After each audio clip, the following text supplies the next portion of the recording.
Part 4. The Stockade. Chapter 16. Narrative continued by the doctor. How the ship was abandoned.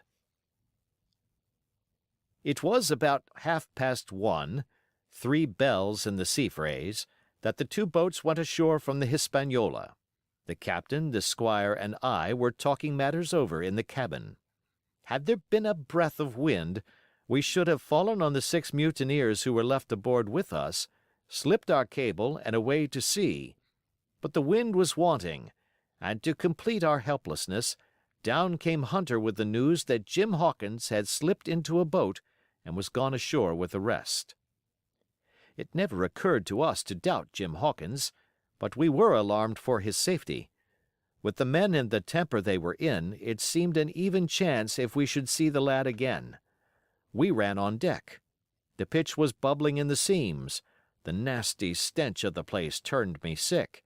If ever a man smelt fever and dysentery, it was in that abominable anchorage. The 6 scoundrels were sitting grumbling under a sail in the forecastle. Ashore we could see the gigs made fast, and a man sitting in each, hard by where the river runs in. One of them was whistling Lillibolero. Waiting was a strain, and it was decided that Hunter and I should go ashore with the jolly boat in quest of information. The gigs had leaned to their right, but Hunter and I pulled straight in the direction of the stockade upon the chart. The two who were left guarding their boats seemed in a bustle at our appearance. Lillibolero stopped off, and I could see the pair discussing what they ought to do. Had they gone and told Silver, all might have turned out differently. But they had their orders, I suppose, and decided to sit quietly where they were and hark back again to Lillibolero. There was a slight bend in the coast, and I steered so as to put it between us. Even before we landed we had thus lost sight of the gigs. I jumped out and came as near running as I durst, with a big silk handkerchief under my hat for coolness' sake, and a brace of pistols ready primed for safety. I had not gone 100 yards when I reached the stockade. This was how it was. A spring of clear water rose almost at the top of a knoll. Well, on the knoll, and enclosing the spring, they had clapped a stout log house fit to hold 20 of people on a pinch, and loopholed for musketry on either side. All round this they had cleared a wide space, and then the thing was completed by a paling 6 feet high, without door or opening, too strong to pull down without time and labor, and too open to shelter the besiegers. The people in the log house had them in every way. They stood quiet in shelter and shot the others like partridges. All they wanted was a good watch and food, for, short of a complete surprise, they might have held the place against a regiment. What particularly took my fancy was the spring, for though we had a good enough place of it in the cabin of the Hispaniola, with plenty of arms and ammunition and things to eat and excellent wines, there had been one thing overlooked. We had no water. I was thinking this over when there came ringing over the island the cry of a man at the point of death. I was not new to violent death. I have served His Royal Highness the Duke of Cumberland, and got a wound myself at Fontenoy, but I know my pulse went dot in Carry One. Jim Hawkins is gone, was my first thought. It is something to have been an old soldier, but more still to have been a doctor. There is no time to dilly-dally in our work, and so now I made up my mind instantly, and with no time lost returned to the shore and jumped on board the jolly boat. By good fortune, Hunter pulled a good oar. We made the water fly, and the boat was soon alongside and I aboard the schooner. I found them all shaken, as was natural. The squire was sitting down, as white as a sheet, thinking of the harm he had led us to, the good soul. And one of the 6 forecastle hands was little better. "There's a man," said Captain Smollett, nodding towards him, "new to this work. He came nigh hand fainting, doctor, when he heard the cry. Another touch of the rudder and that man would join us." I told my plan to the captain, and between us we settled on the details of its accomplishment. We put old Redruth in the gallery between the cabin and the forecastle, with 3 or 4 loaded muskets and a mattress for protection. Hunter brought the boat round under the stern port, and Joyce and I set to work loading her with powder tins, muskets, bags of biscuits, kegs of pork, a case of cognac, and my invaluable medicine chest. In the meantime, the squire and the captain stayed on deck, and the latter hailed the coxswain, who was the principal man aboard. "Mr. Hans," he said, "here are 2 of us with a brace of pistols each. If any one of you 6 make a signal of any description, that man's dead." They were a good deal taken aback, and after a little consultation one and all tumbled down the fore companion, thinking no doubt to take us on the rear.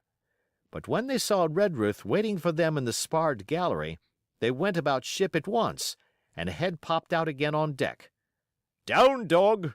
cries the captain. And the head popped back again, and we heard no more, for the time, of these 6 very faint-hearted seamen.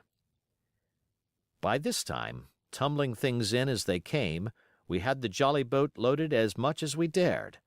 Joyce and I got out through the stern port, and we made for shore again as fast as oars could take us. This second trip fairly aroused the watchers along shore. Lily Bolero was dropped again, and just before we lost sight of them behind the little point, one of them whipped ashore and disappeared. I had half a mind to change my plan and destroy their boats, but I feared that Silver and the others might be close at hand, and all might very well be lost by trying for too much. We had soon touched land in the same place as before and set to provision the blockhouse. All 3 made the first journey, heavily laden, and tossed our stores over the palisade. Then, leaving Joyce to guard them, 1 man to be sure, but with half a dozen muskets, Hunter and I returned to the jolly boat and loaded ourselves once more. So we proceeded without pausing to take breath, till the whole cargo was bestowed, when the 2 servants took up their position in the blockhouse, and I, with all my power, sculled back to the Hispaniola. That we should have risked a second boatload seems more daring than it really was. They had the advantage of numbers, of course, but we had the advantage of arms. Not one of the men ashore had a musket, and before they could get within range for pistol shooting, we flattered ourselves we should be able to give a good account of a half-dozen at least. The squire was waiting for me at the stern window, all his faintness gone from him. He caught the painter and made it fast, and we fell to loading the boat for our very lives. Pork, powder, and biscuit was the cargo, with only a musket and a cutlass apiece for the squire and me and Redruth and the captain. The rest of the arms and powder we dropped overboard in 2 fathoms and a half of water, so that we could see the bright steel shining far below us in the sun, on the clean sandy bottom.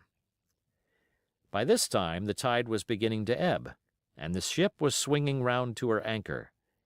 Voices were heard faintly hallooing in the direction of the 2 gigs, and though this reassured us for Joyce and Hunter, who were well to the eastward, it warned our party to be off. Redruth retreated from his place in the gallery and dropped into the boat, which we then brought round to the ship's counter to be handier for Captain Smollett. "Now, men," said he, "do you hear me?" There was no answer from the forecastle. "It's to you, Abraham Gray. It's to you I am speaking." Still no reply. "Gray," resumed Mr. Smollett, a little louder, "I am leaving the ship, and I order you to follow your captain. I know you are a good man at bottom, and I dare say not one of the lot of you's as bad as he makes out. I have my watch here in my hand. I give you 30 seconds to join me in." There was a pause. "Come, my fine fellow," continued the captain, "don't hang so long in stays. I'm risking my life and the lives of these good gentlemen every second."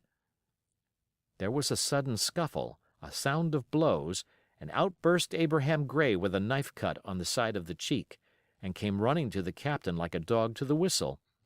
"I'm here with you, sir," said he.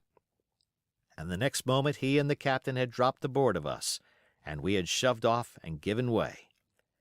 We were clear out of the ship, but not yet ashore in our stockade. End of chapter.